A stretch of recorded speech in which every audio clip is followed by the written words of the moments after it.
Howdy pregnancy partners, so this is my 29-week update. I look exactly the same as in my last update because it's only been about 5 minutes since I filmed it.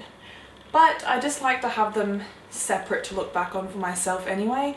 I don't know if you guys prefer them to be separate too, I just feel like it's easier to keep track of. So, my 29-week update is going to be a little bit longer than my last one probably. Only because I've had a few complications sort of happen since then. Basically, I went to get my whooping cough needle done, and it was completely painless and fine. But the day and like a couple of days before I got it done, I noticed that I had been leaking more fluid than I usually would leak. And it was clear, and I was doing Googling, as I do, and I'm sure you guys Google as well. It's a terrible habit, but I can't help it. Especially late at night when there's no doctor to call or anything, I Google.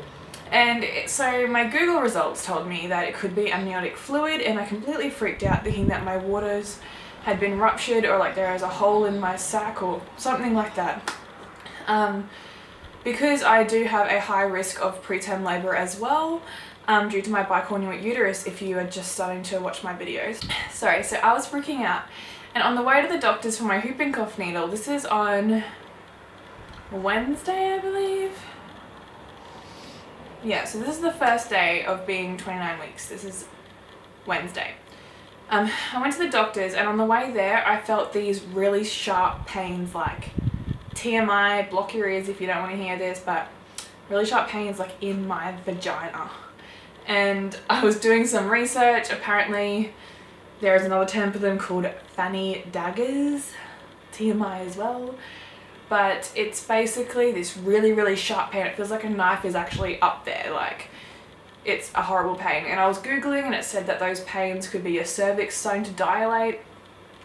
And I was like, okay, because I know that I've, like, you guys probably know if you've been keeping up with me, that I lost my mucus plug a few weeks back.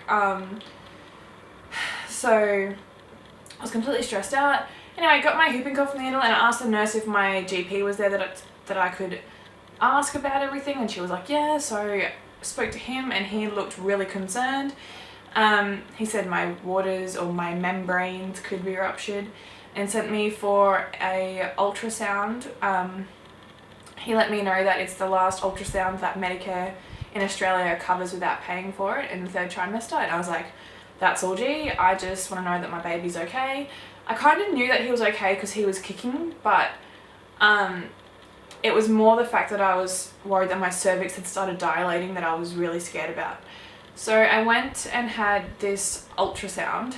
And Reese got there like with 10 minutes left, and the ultrasound took like, felt like an hour, and the screen was down that I usually would look on. So I was basically not able to see anything the entire ultrasound, and it was really scary. He said, firstly, like, Bub looks okay.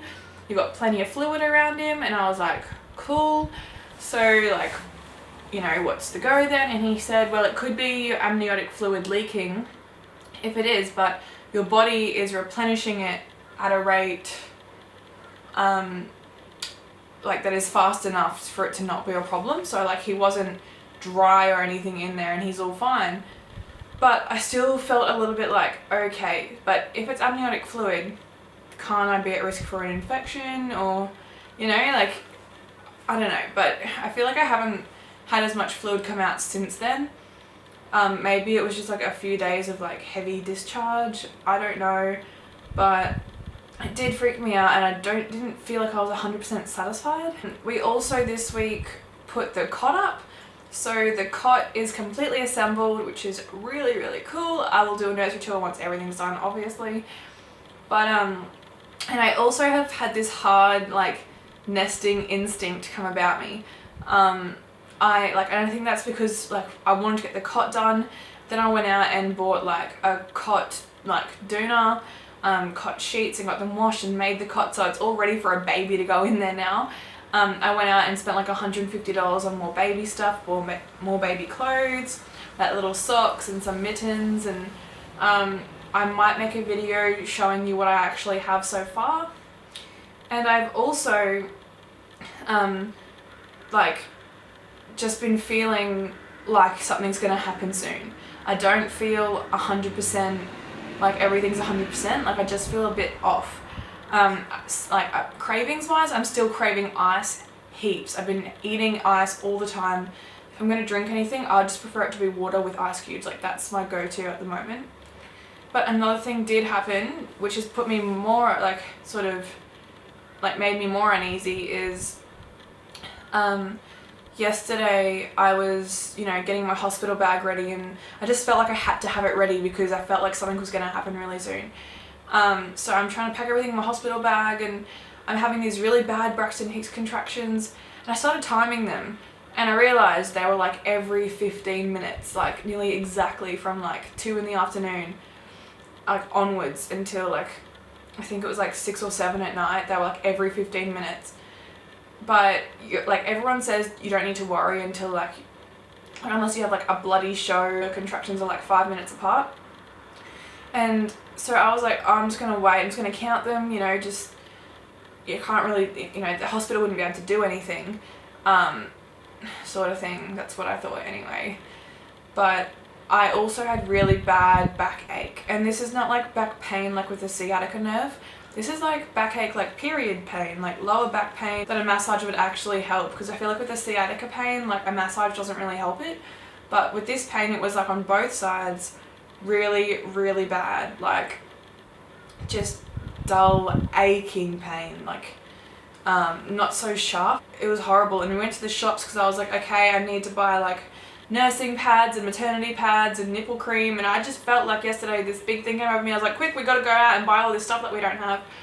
So I'm at the shops and I'm like hunched over, like in Woolworths in the freezer section, I'm like hunched over one of the freezers having a contraction, and I'm like, please do not come today, because honestly Christmas is in 5 days and I don't want a baby right now. Like I don't feel like I'm prepared. But yeah, this week I feel like my body's definitely been like having some hectic nesting instincts. So please leave a comment if like you've actually thought you were going to go into labour early and you did go into labour early. I'm super interested to hear about that, because I have heard a lot of mums have had this sort of instinct and it has been true.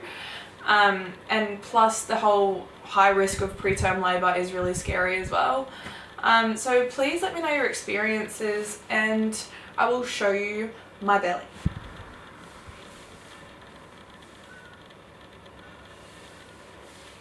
That is my belly shot. I feel like I've gotten a lot bigger, but who knows? You guys will know. But I have not got any stretch marks yet, but apparently they creep up on you in the 3rd trimester, which I'm not excited about at all. My backache today, by the way, has calmed down and the contractions actually did stop. So I'm actually okay now. I don't have contractions all the time. If I did, I would be going to the hospital. But yes, that was just a scary kind of thing that happened. Really, really appreciate you guys watching my videos and being patient with me. I've just hit, I think, when I checked it was like 115 subscribers or something, and my goal was to be at 100 subscribers by Christmas time. So thank you so much for subscribing. I will leave a link here. If you are not subscribed, please go ahead and do so if you enjoy my videos, and I will leave a link somewhere